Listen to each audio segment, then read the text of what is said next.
The dust kicked up around Grace Colton's worn boots as she walked down the main street of Deadwood, South Dakota. Her black morning dress a stark contrast against the sun-baked dirt and weathered buildings that lined the road on that sweltering afternoon in August 1878. She carried a wicker basket filled with fresh bread she had baked that morning, intending to sell it at the general store to scrape together enough money to keep the small ranch her late husband had left her from falling into the hands of the bank. Her face remained expressionless, a mask of stone that had settled there 6 months ago when they buried Thomas Colton after a horse threw him and broke his neck. The townspeople had stopped trying to coax a smile from her after the first few weeks, accepting that the young widow of 23 had locked away whatever joy she once possessed. Carson Fletcher noticed her the moment she stepped onto the wooden sidewalk, her shoulders squared against the world as if bracing for another blow. He had arrived in Deadwood 3 weeks prior, hired on as a ranch hand at the Double R spread just outside of town, and in those 3 weeks he had seen Grace Colton exactly 11 times. He had counted. Each time her face held the same expression, blank and distant, as if she were walking through life without really living it. Something about that emptiness bothered him in a way he could not quite name, like seeing a lamp without any light or a garden without flowers.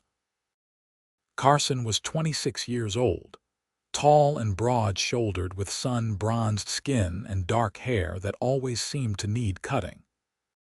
He had drifted through Montana and Wyoming for the past 8 years, working cattle drives and ranch jobs, saving his money with some vague notion of buying his own place someday.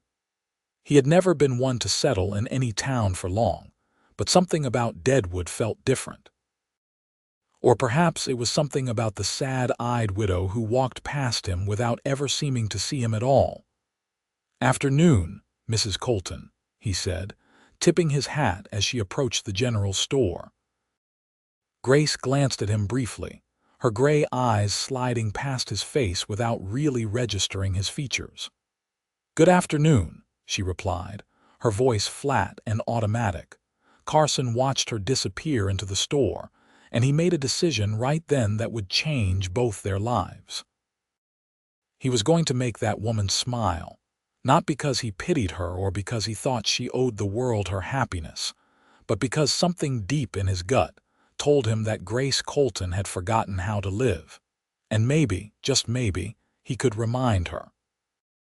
Over the next 2 weeks, Carson made it his personal mission to cross paths with Grace as often as possible, without seeming like he was following her around like some lovesick puppy.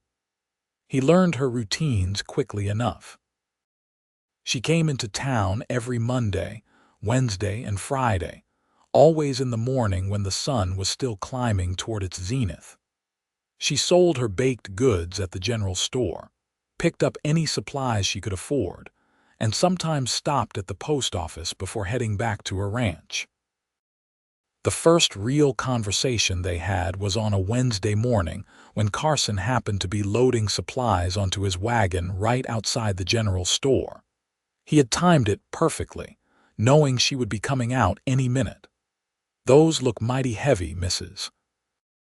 Colton," he said, gesturing to the 2 large sacks of flour she was trying to carry. "I can manage," Grace replied, adjusting her grip on the sacks. "I am sure you can, but that does not mean you should have to," Carson said, moving toward her. "My mama would have my hide if she knew I stood by and watched a lady struggle with heavy loads." For just a moment, something flickered in Grace's eyes, perhaps annoyance or perhaps the faintest hint of amusement. "Your mama is not here." "No, but my conscience is, and it is awful loud sometimes," Carson said, reaching for the sacks. "Please, just let me help you load these onto your wagon." Grace studied him for a long moment, and Carson could see her weighing her options. Finally, she nodded, releasing her grip on the flour sacks. "Thank you." It was not much, but it was a start. The next time he saw her, Carson was ready with a different approach. He had noticed that Grace always looked at the flowers growing in Mrs. Henderson's window boxes when she passed by the boarding house. Her gaze would linger there for just a second before she moved on, but it was enough to tell him that somewhere beneath that stoic exterior, there was still a part of her that appreciated beauty. Carson spent an hour that morning picking wildflowers from the meadow near the ranch where he worked.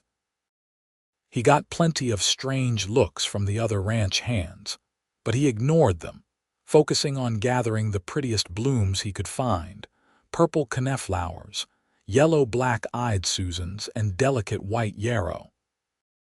When Grace came out of the general store on Friday morning, she found a small bouquet of wildflowers lying on the seat of her wagon. Carson watched from across the street as she picked them up, confusion crossing her face.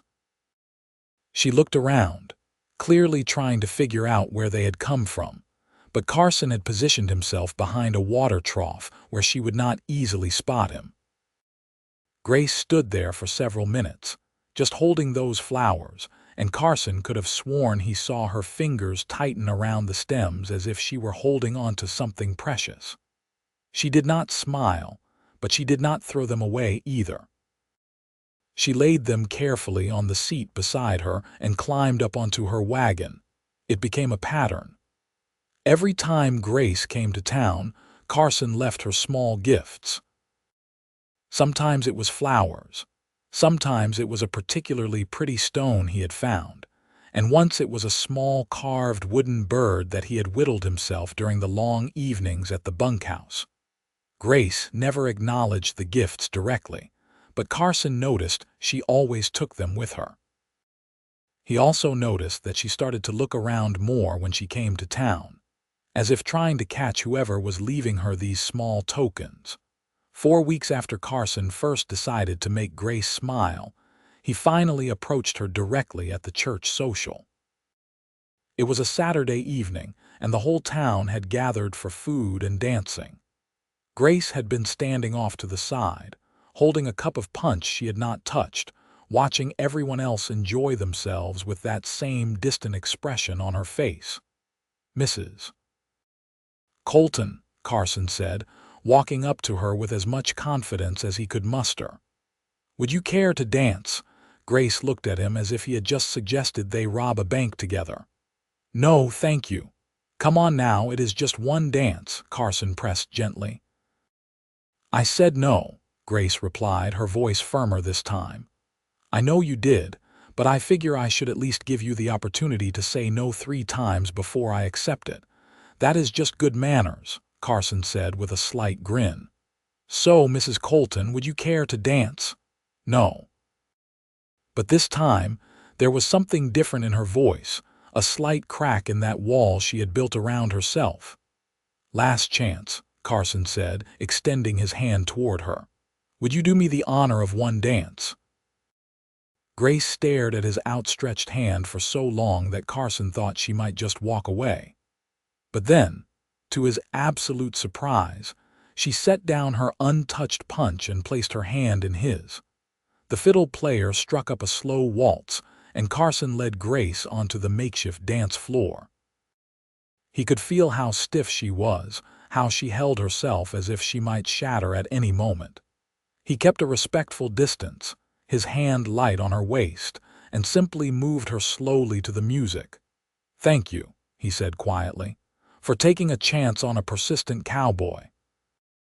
"You are the one who has been leaving things on my wagon," Grace said. It was not a question.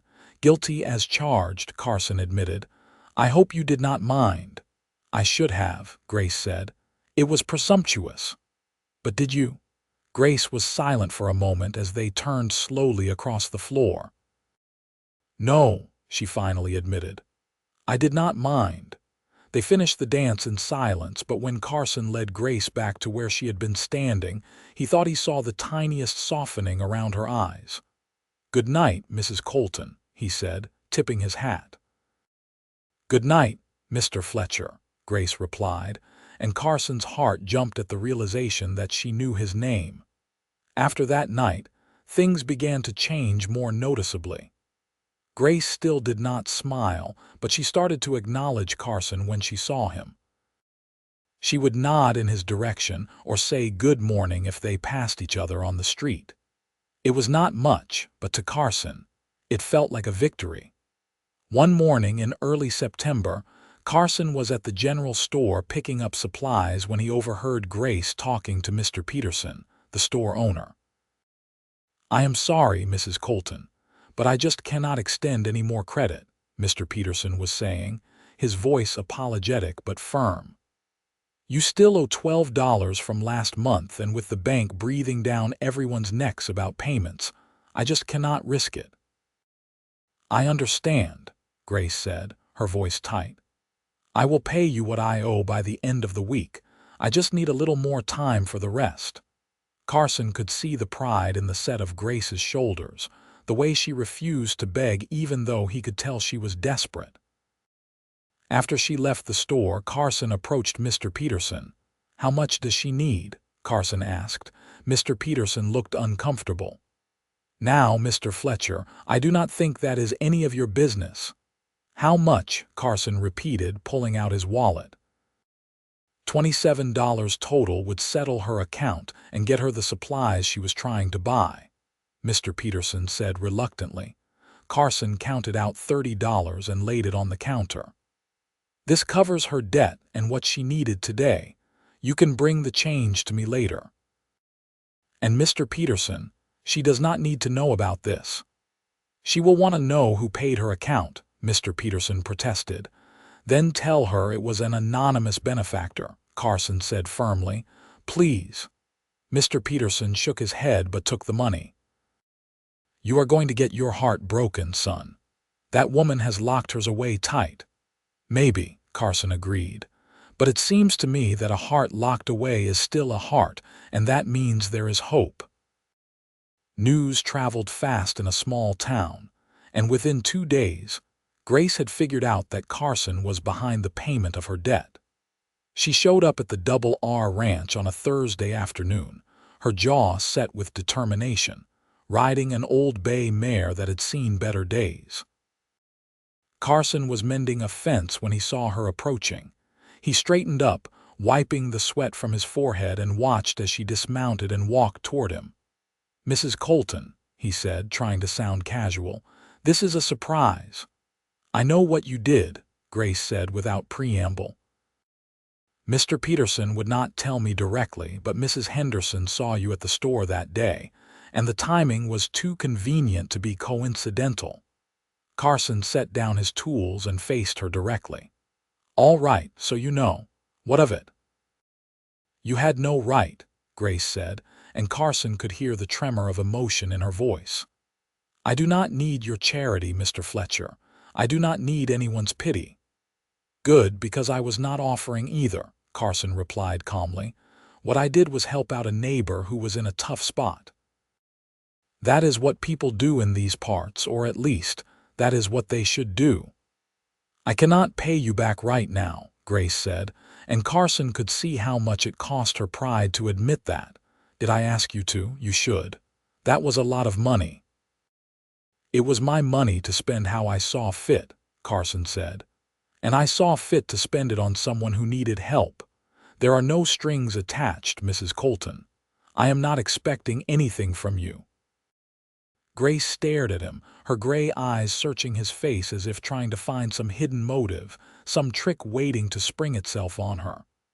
"Why?" she finally asked, her voice barely above a whisper. "Why what? Why are you doing all of this? The gifts, the help, the persistence. Why me?" Carson took a deep breath, knowing that what he said next would either open a door or slam it shut forever. "Because when I look at you, Mrs. Colton, I see someone who has forgotten that life is still worth living. And I guess I just thought that maybe if I tried hard enough, I could remind you." For a long moment, Grace just stood there, the wind tugging at her dark hair and pressing her dress against her thin frame. Then, to Carson's shock, he saw her eyes fill with tears. "You do not know what you are asking," Grace said, her voice breaking. You do not know what it is like to lose everything, to have the person you built your whole life around just gone in an instant. I cannot go through that again. I will not." "I am not asking you to," Carson said gently. "I am just asking you to live again. Not for me, not for anyone else, but for yourself." A single tear rolled down Grace's cheek, and she wiped it away angrily. "I should go." "You do not have to," Carson said, but Grace was already mounting her horse, her movements jerky with emotion. She rode off without another word, leaving Carson standing in the middle of the half-mended fence, wondering if he had just pushed too hard and ruined everything. A week passed with no sign of Grace in town. Carson asked around casually and learned that she had been seen working her small ranch, but she had not come in for supplies or anything else. He worried that he had hurt her, that his words had driven her further into that shell she had built around herself. Then, on a Tuesday morning, Grace appeared at the Double R Ranch again. This time, she was carrying a covered basket. Carson was grooming horses in the stable when she found him. "Mrs. Colton," he said, unable to hide his surprise. "I did not expect to see you here." "I baked too much bread," Grace said, holding out the basket. "I thought perhaps you and the other ranch hands might like some." Carson took the basket, pulling back the cloth to reveal half a dozen perfect loaves of bread still warm. "This is very kind of you." "It is a start," Grace said, "toward paying you back." "You do not owe me anything," Carson began, but Grace held up a hand. "Please," she said. "Let me do this. Let me pay you back in the way I can." Carson nodded slowly. "All right, thank you." Grace turned to leave, but Carson called out to her. "Mrs. Colton, maybe next time you come by you could stay for a cup of coffee, just as a neighbor being neighborly." Grace paused, her back still to him. "Maybe," she said softly, and then she was gone, but she did come back. The next week, she brought more bread, and this time, when Carson invited her to sit on the porch of the bunkhouse for coffee, she accepted. They sat in near silence, sipping coffee that was too strong and watching the sun move across the sky. It was not comfortable exactly, but it was not entirely uncomfortable either. The week after that, Grace brought apple pie along with the bread, and they sat on the porch again. This time, they talked a little about the weather, about the ranch, about inconsequential things that filled the silence without demanding too much. It became a routine. Every Tuesday, Grace would come by with baked goods, and she and Carson would sit on the porch for a little while. As September turned into October and the air began to cool, their conversations grew longer and deeper. Grace told him about her ranch, about how Thomas had worked so hard to build it up, and how she was struggling to keep it running on her own. She talked about the cattle she could not afford to buy, the fences that needed mending, the roof that leaked when it rained. Carson listened and offered advice when she seemed to want it, and kept quiet when she just needed someone to hear her. He told her about his years of drifting, about growing up on a small farm in Missouri, about losing his own father to fever when he was 15, and having to become the man of the house overnight. "Is your mother still in Missouri?" Grace asked one Tuesday in late October. "No, she passed about 3 years ago," Carson said. "Pneumonia. My sister and her husband run the farm now." "I am sorry," Grace said, and Carson could hear the genuine sympathy in her voice. "Life keeps moving forward, whether we are ready or not," Carson said. "That is what my mama used to say. She lost my father, but she kept going. She did not stop living just because he was gone." Grace was quiet for a long time after that. Then she said, "I loved Thomas. I truly did. We met when I was 19 and he was 25. He was kind and hardworking, and he made me feel safe. But if I am being honest, which I have not been with anyone, not even myself, I think part of me died with him not because I lost him, but because I realized I had built my entire identity around being his wife. Without him, I did not know who I was supposed to be. Maybe you are supposed to be Grace Colton, Carson said.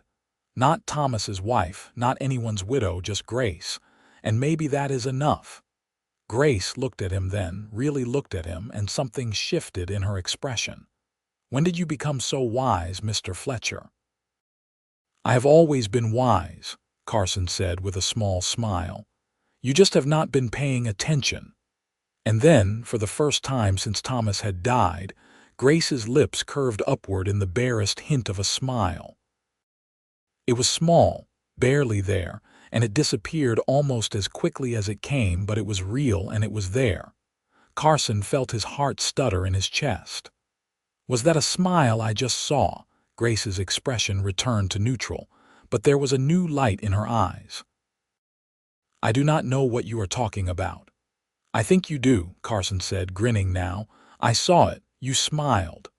Perhaps you were seeing things, Grace said, but there was something playful in her voice now, something that had been missing before. I know what I saw, Carson insisted.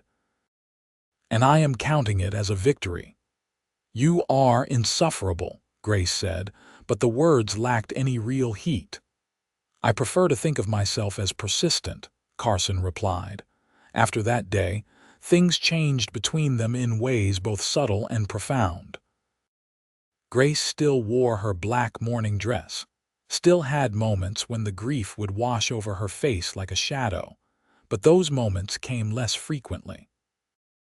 She started to engage more with the world around her, to notice the changing colors of the autumn leaves and comment on the way the morning frost made everything sparkle. Carson continued his mission with renewed determination. He started showing up at Grace's ranch on Sundays, his one day off, with the excuse of helping with the heavy work she could not manage on her own. At first, Grace protested, insisting she could handle things herself, but Carson simply ignored her objections and got to work. He mended fences, fixed the leaking roof, helped her butcher and preserve the pigs she had been raising, and chopped enough firewood to see her through the coming winter. Grace tried to pay him for his work, but Carson refused to take a single cent. You are paying me in bread and pie, he said. That is more than enough. That is not a fair trade, and you know it, Grace argued. Fair is in the eye of the beholder, Carson replied, and to me it is perfectly fair. By November, the entire town of Deadwood was talking about the cowboy and the widow. Mrs. Henderson, who ran the boarding house, told everyone who would listen that she had seen them walking together after church services. Mr. Peterson at the general store mentioned that Mrs. Colton had been smiling more lately, and was not it nice to see.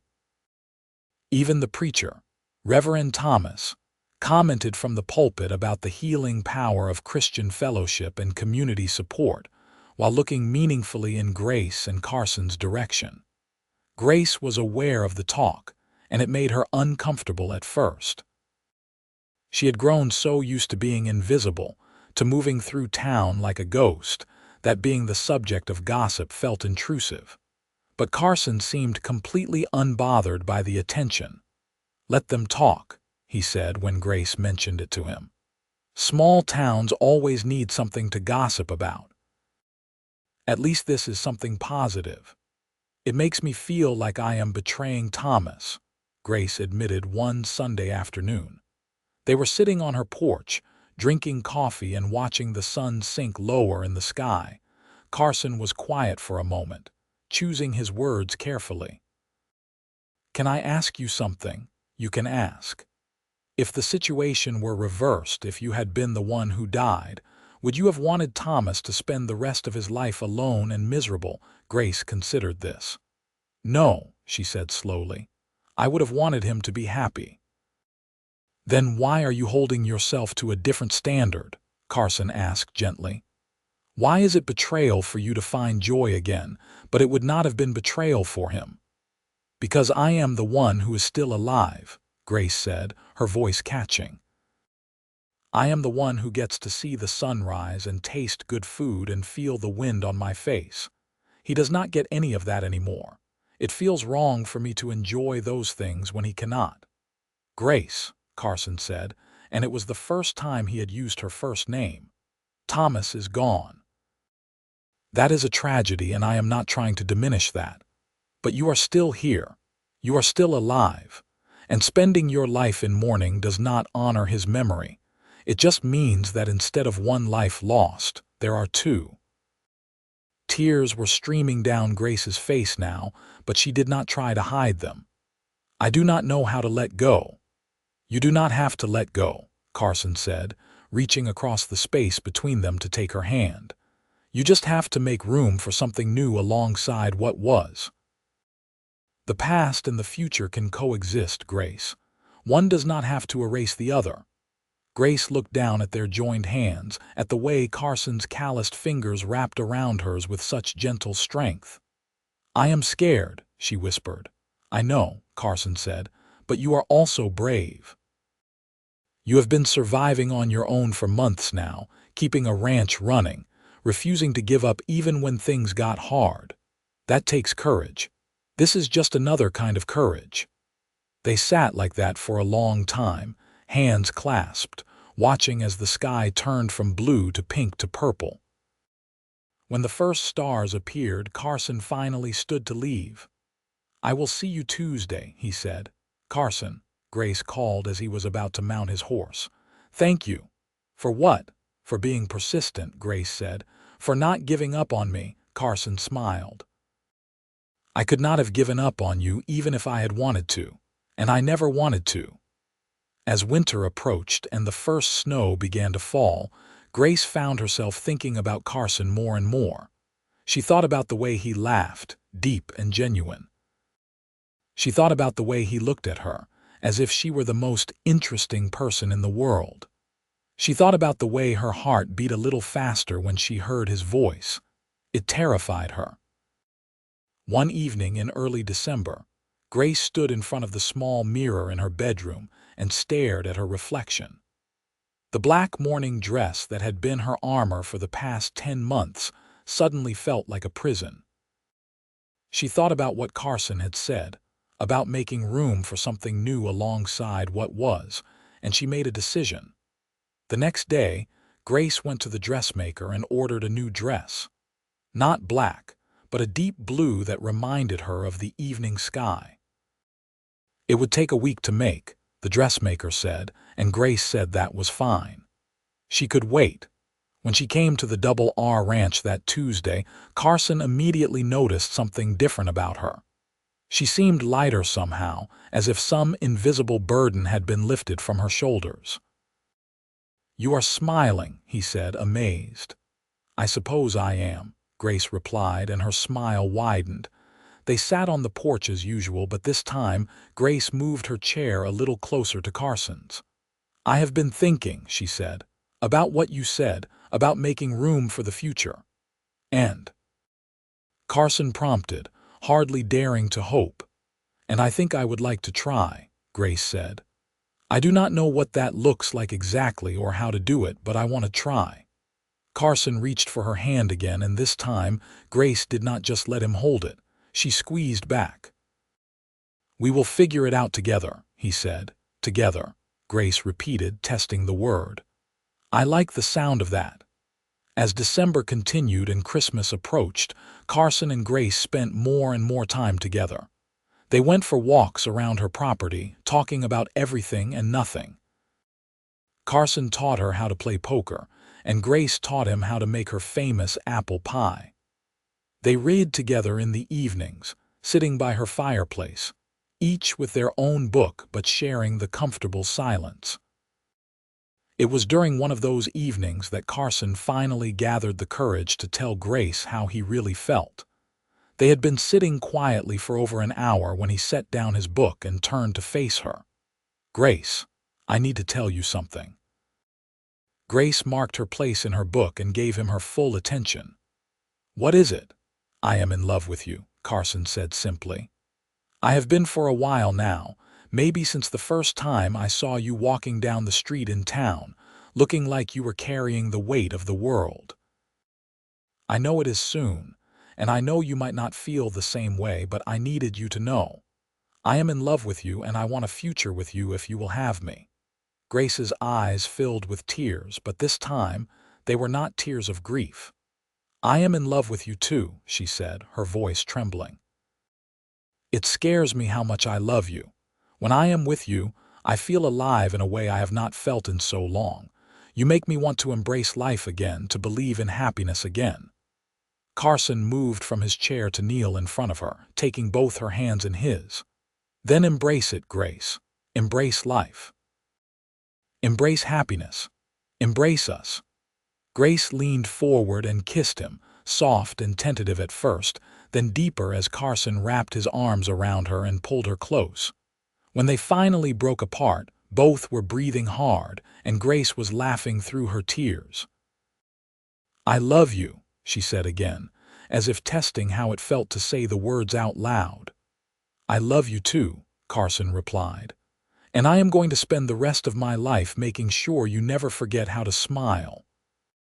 On Christmas Eve, Grace wore her new blue dress to the church service, and the entire town took notice.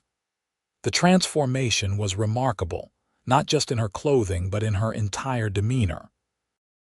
She held her head high, smiled, and greeted people warmly. And when she walked into the church on Carson's arm, she looked radiant. After the service, Carson took Grace on a walk through the snowy streets of Deadwood. The town was quiet, most people already home with their families, and the snow muffled all sound, creating a peaceful, almost magical atmosphere. "I have something for you," Carson said, stopping under a lamppost. "Carson, you have already given me so much," Grace protested. "Just one more thing," Carson said, reaching into his pocket. He pulled out a small wooden box and opened it to reveal a simple gold ring.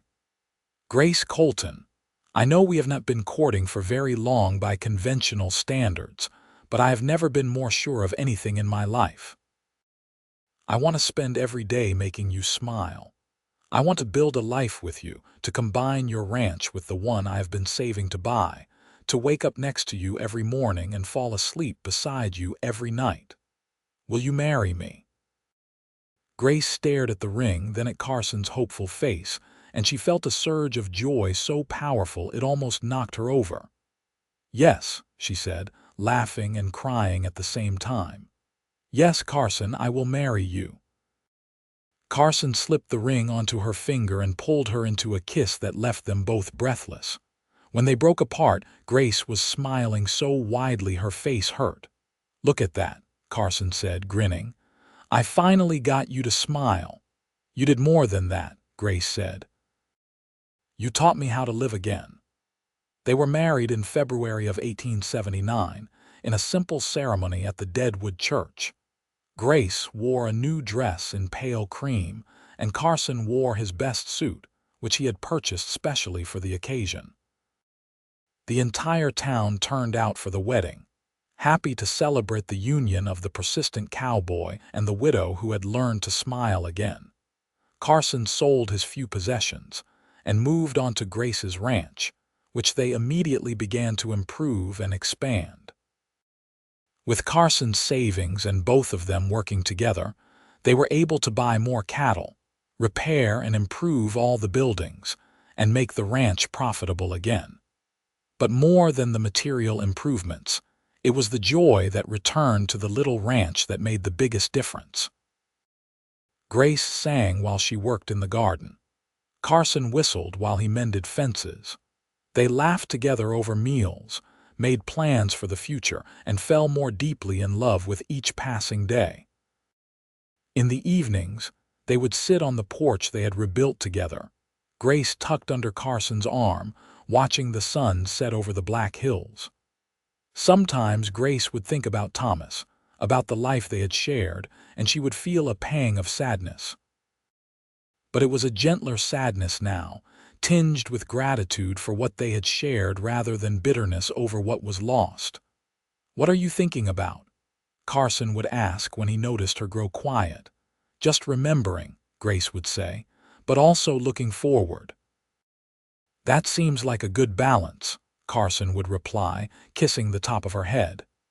By the summer of 1879, Grace discovered she was pregnant. The news filled them both with joy and a little fear, but mostly joy. They spent the next months preparing a nursery in the small second bedroom, with Carson building a beautiful cradle from oak, wood he had carefully selected and treated. "What if I am not a good mother?" Grace asked one night as they lay in bed, her hand resting on her growing belly. "You will be an excellent mother," Carson said with confidence. "You are strong, kind, patient, and full of love. Our child is lucky to have you." "Our child is lucky to have both of us," Grace corrected, smiling at him in the dim lamplight.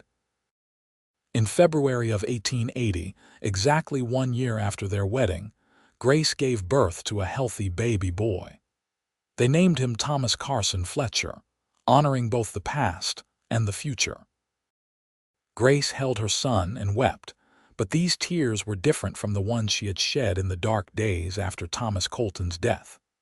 These were tears of overwhelming love and gratitude. Carson was a devoted father from the moment he held his son in his arms.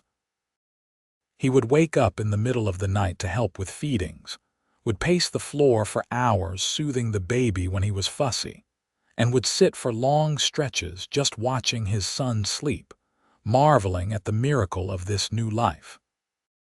"I never knew I could love like this," Carson admitted to Grace one night. "I thought what I felt for you was as deep as love could go, but this little person has expanded my heart in ways I did not know were possible." "I know exactly what you mean," Grace said, smiling as she watched Carson gently rock their son. "It is like our capacity for love grows to meet the need for it."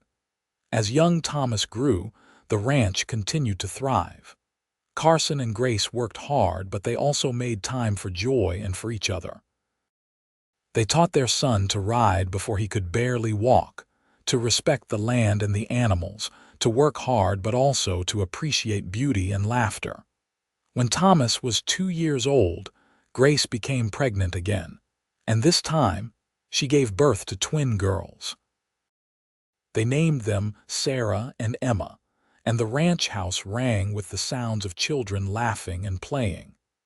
Carson built additions onto the house, creating more bedrooms and a larger kitchen.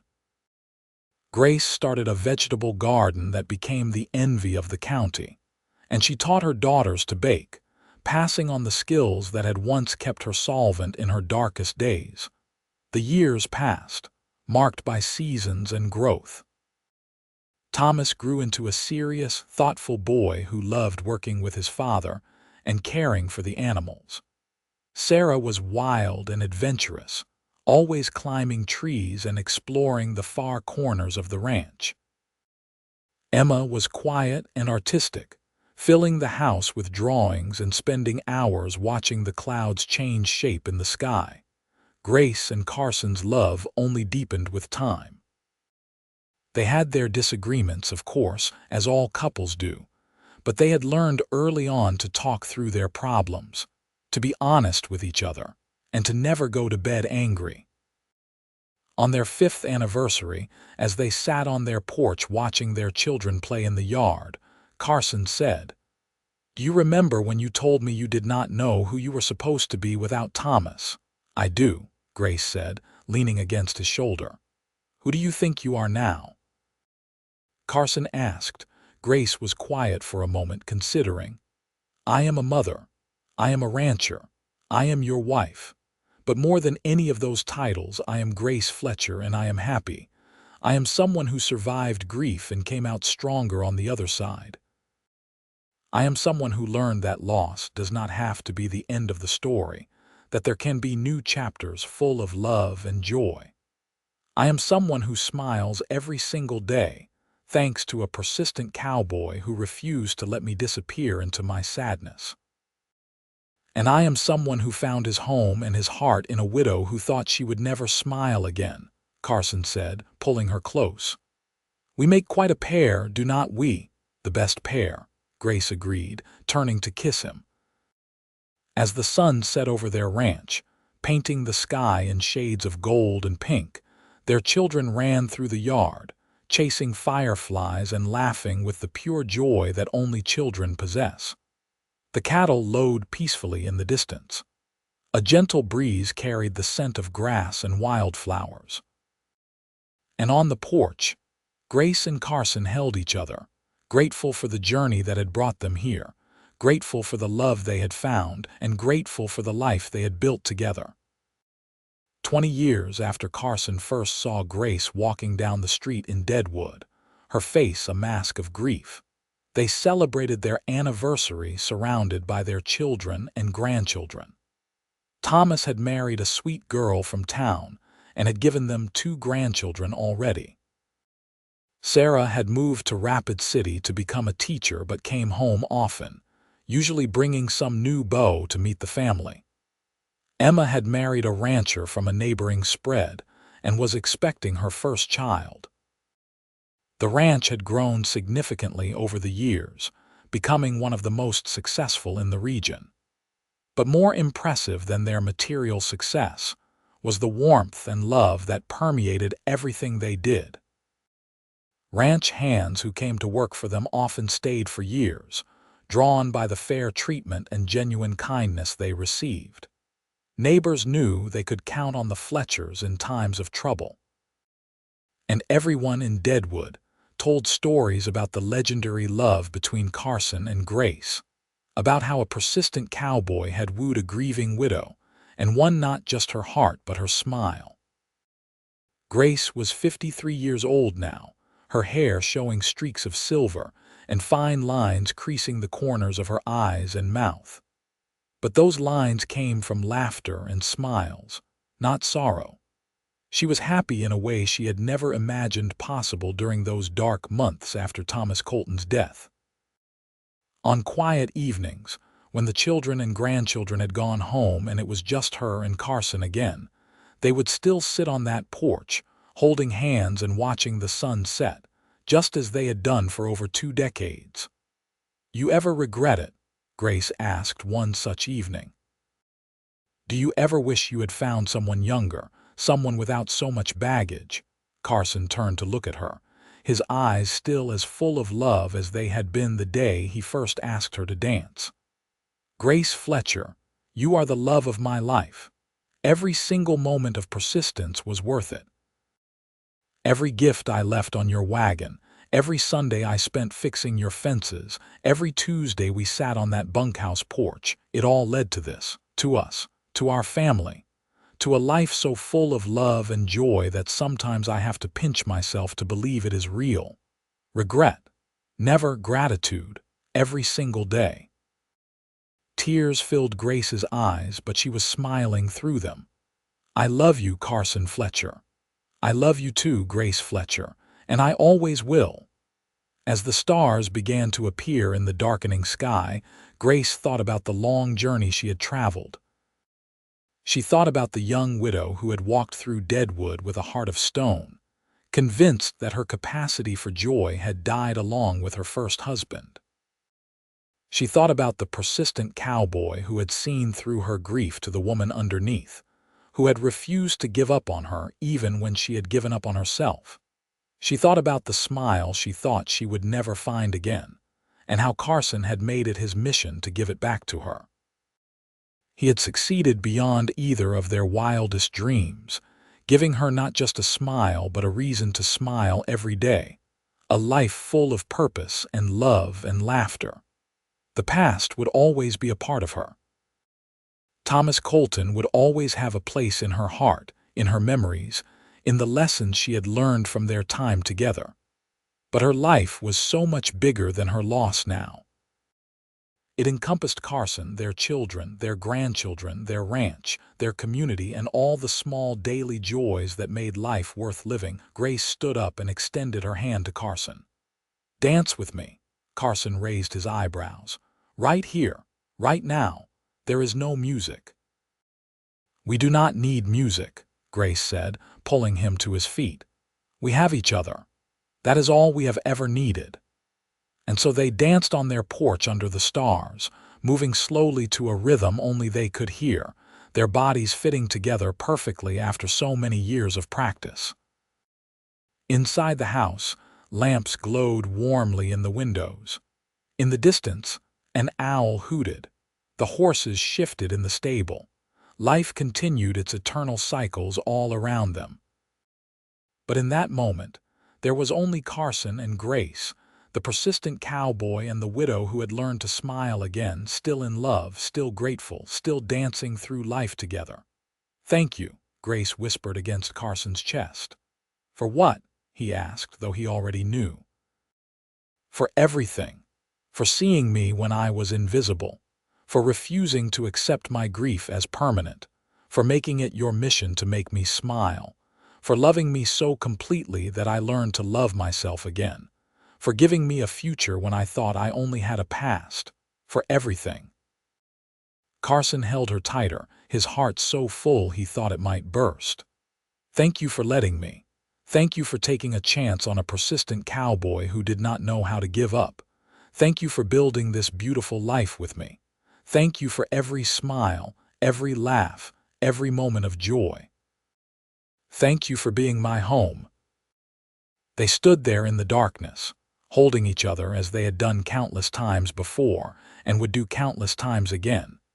Two souls who had found each other against the odds, who had built something beautiful out of grief and persistence, who had proven that love could bloom even in the harshest conditions, even in the deepest sorrow.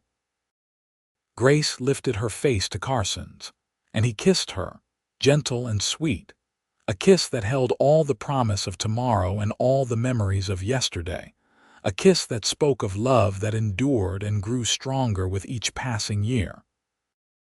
When they finally went inside for the night, Grace paused at the door to look back at the land they had built together, at the life they had created. In the distance, she could see the lights of Deadwood twinkling against the dark landscape. It was the same town where she had once walked like a ghost, where a persistent cowboy had first decided to make her smile his mission. So much had changed since then, but the most important change had been inside her own heart. She had learned that grief did not have to be the end of the story, that love could be found again, that smiles could return, that life could be rebuilt into something even more beautiful than before. As she followed Carson into their warm, lamp-lit home, Grace smiled, that genuine, full smile that had once seemed impossible but now came as naturally as breathing. She smiled because she was happy, because she was loved, because she had found her way back to joy with the help of a man who had refused to let her disappear into darkness. The widow who had refused to smile until a persistent cowboy made it his mission had not just learned to smile again. She had learned to live again, to love again, to embrace all the beauty and possibility that life offered. And in doing so, she had given Carson the greatest gift he could have asked for, not just her smile but her heart, her trust, and her love. Their story became legend in Deadwood, a tale told to encourage others who faced dark times, a reminder that persistence and love could overcome even the deepest sorrow. People would point to the thriving Fletcher ranch and say, "That is where the widow learned to smile again. That is where love conquered grief," and they were right. But more than that, it was where two souls found each other, where a persistent cowboy and a grieving widow built a life together that exceeded both their dreams, where every day was a testament to the power of love, the importance of not giving up, and the truth that even when we think we have lost everything, there is always hope for something new and beautiful if we are brave enough to reach for it. The end of their story was really just the continuation of their beginning, a love that started with one man's determination to make one woman smile and blossomed into a lifetime of joy, laughter, love, and yes, endless smiles. Grace and Carson Fletcher lived out their days on that ranch in the Black Hills of South Dakota, surrounded by family, sustained by love, and blessed by the knowledge that they had found in each other exactly what they needed, exactly when they needed it. And every night as they lay in bed before sleep claimed them, Carson would ask, "Did I make you smile today?" And Grace would answer, "You make me smile every day," before kissing him goodnight. It was a simple exchange, but it held the weight of their entire story, of everything they had overcome and everything they had built together. The persistent cowboy had succeeded in his mission, and the widow who thought she would never smile again had found not just her smile, but her whole self, her whole life, her whole heart. In the end, that was the greatest triumph of all.